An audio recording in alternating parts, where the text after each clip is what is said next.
Welcome, ladies and gentlemen. This is Griever back here, bringing you guys the latest behind-the-bar reviews for Definitely Not Spartacus. No. This is Shuumatsu, no Valkyrie, also known as Record of Ragnarok, Chapter 27. We already got Chapter 26 that dropped. That review is already out on my YouTube channel. This is the other chapter that dropped around almost the exact same time. We got a double chapter, pretty much, right? For those of you who don't know, I'm just starting the new series, but Shuumatsu no Valkyrie has not been released in English volume format, so instead I'm featuring something that is a little bit tied together. It's relevant. Gladiator fights, Spartacus, gladiatorial fights are, basically what Valkyries is all about, so, 2 + 2, 4, right? Either way, let's get into this chapter, because I stan Hercules. Been saying it for a while, still standing the dude. This dude is going to win. And if he doesn't win, he will sacrifice himself to win. Or it'll be like a cheap victory. Like he could win, but he lets go at the last minute going, you know what? For all this, like at the end of the day, the gods won't change, but humanity might. Something like that. Like Hercules is my new Escanor. He's my new character that I follow. He reminds me of a classic shonen, like this entire chapter. Last chapter was all focused on the gloves, on the Volan, right? This chapter is focused on, and I gotta feel bad for poor Ares, right? Ares is one of the most depicted Greek gods in fiction. God of War, it's an easy thing to get behind, right? God of War, it's an easy thing to write. But Ares, I think, in this depiction, because people like Hermes, and I can't even say the name, the smith, the blacksmith one, I can't say that, Heraclitus, something like that, Dionysus, Athena, they're all pushed to the side. You got your big bads, you got the trio of brothers, you got Poseidon, Zeus, and Hades, and then you got Ares. Ares is probably one of the most featured, if not the most featured, outside of the three. You got Ares, right? So it's funny in this depiction that the tables have turned and he's basically a bitch. And the poor guy, all he wants to do is like watch the fights and stuff, but clearly he is one of the weakest of the gods and stuff. And he's basically there to be the hype man and be the, oh my god, like the, I don't know what to call him. I really don't. I'm sure there's some type of term for what Ares is being, a basic bitch. He's a bit of a basic bitch. He's buying Starbucks rather than McDonald's or Tim Hortons coffee for $3 more because he's a basic bitch. Either way, poor Ares looking on. Jack is, at the beginning of the chapter, Jack's all like, this is the final act. You can't do anything. La, la, la. I'm already going to do my victory dance. And Herc just like, drop. Can't bleed out. Alright. Let's do this. No problem. No problem with him whatsoever. And Zeus comes up to Ares when Ares is like, oh, no, that damn coward. Herc, he lost his arm. The god of fortitude's gonna die. Zeus comes up. Boom arm, slam, fist right into Ares' face. Even Hermes is never shocked by this. And he's like, you idiot, son. Don't give up before the man has given up himself. Like, are you being a fool now? Like, look at that man. He hasn't flinched since his arm got cut off. He's fine. He hasn't given up on this fight. Why the hell should you? Stand up and watch that dude, because that man's the only man worthy of being the title of God sort of idea. And I'm like, yeah. Zeus is praising a human turned god. Zeus. The last time we saw Zeus praise someone, it was goddamn Adam. Adam, probably the most impressive human so far in this series. Yeah, Sasaki actually won against Poseidon, but Adam was fighting the king of the cosmos. Come on. And nearly won. So, either way, this is what we get. And we get Ares a little bit like, the man, he's amazing. I call him my greatest friend. I will watch this to the end. And then Jack's still taunting, cunning, taunting. Herc don't give a shit. Herc's just like, yeah, well, don't worry about me. Let's keep going. And he also recognizes Jack's eye in this chapter. Because Jack looks on and sees, I still see no fear in you. I see a touch of anger. And I see an overwhelming amount of pride. But I still don't see any fear. And that's when Hercules realizes, and we see the crowd react to stuff. I thought that this was spoken. It's weird. I should have gone and reread the chapter before I read this chapter. But the chapter we find out about his eye, I thought that was kind of like being... I don't know why I did. It clearly wasn't. Like, it was being broadcast. Like, here's what his eye can do, you know? I thought he was telling the story sort of thing. But maybe it was Brunhild was just telling it to herself or telling it to the younger sister. I don't really know. Either way, I find it kind of like... I was like, I thought Herc already knew. But either way, Herc figures it out. Hercules figures it out and just goes... You can see my emotions, can't you? And Jack's just like delighted. He's like, yes, I can paint. And this would be interesting, except we already had this. We already know the story. Only I can create such beautiful paintings. The paintings of fear, the paintings of death, the colors. I am the only artist in the world that can make such beautiful art and all that. He goes on the spiel. Nothing new information added. Then we get Herc. And he is pissed. Herc is pissed off. He's just like, that's why you killed everyone? That's your reason? He's like, why yes, I am Jack the Ripper. That's exactly what I did, you Herky boy. You know, sort of idea, like some Maximilian Pegasus bullshit. And it's hilarious because he goes on and on about this for a few pages. And Hercules just looks at him. He goes, uh-oh. Like, it's such an Escanor moment.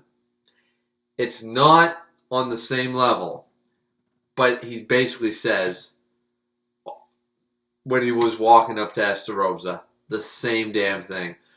I don't hate those beneath me. All I feel for them is pity. You know, that's basically what it is. He has such a pitiful expression on his face. He's looking at Jack like, you've lost, haven't you? Sorry. You know? And this is where Jack, finally,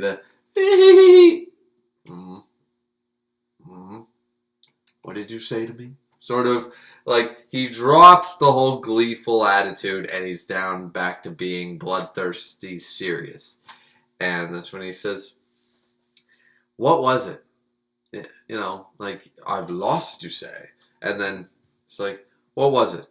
Was it the bowels of poverty that you had to scrape through? Was it the scar of betrayal left on you? No, none of that matters. The reason is irrelevant. The fact of the matter is that at this point, you are self-indulgent. You are self-gratifying. And I brought this up last chapter review. And it's self-gratification. It's self almost to a level of perversion of oneself. It's narcissism at its finest, but it's, as Hercules puts it, I might be butchering the word, hedonism. And hedonism, whatever, is basically that definition. It's when one derives pleasure from one's own self, so to speak. One's own accomplishments. It's the old adage of self-praise is false praise. And he's filled himself with this false praise. He has filled himself up to the nines with it. And he's just like, yeah, you've lost to despair long ago. You know? And it's so well done here. Because regardless of what Jack looks on and reacts to, Hercules basically goes on to say the speech. The speech that takes entire character arcs for characters to come through. Sometimes protagonists, sometimes antagonists. But we've seen this in cartoons, in movies, in TV shows, in anime, in manga. It's classic. Shaman King, it's the entire basis for basically Shaman King in a sense.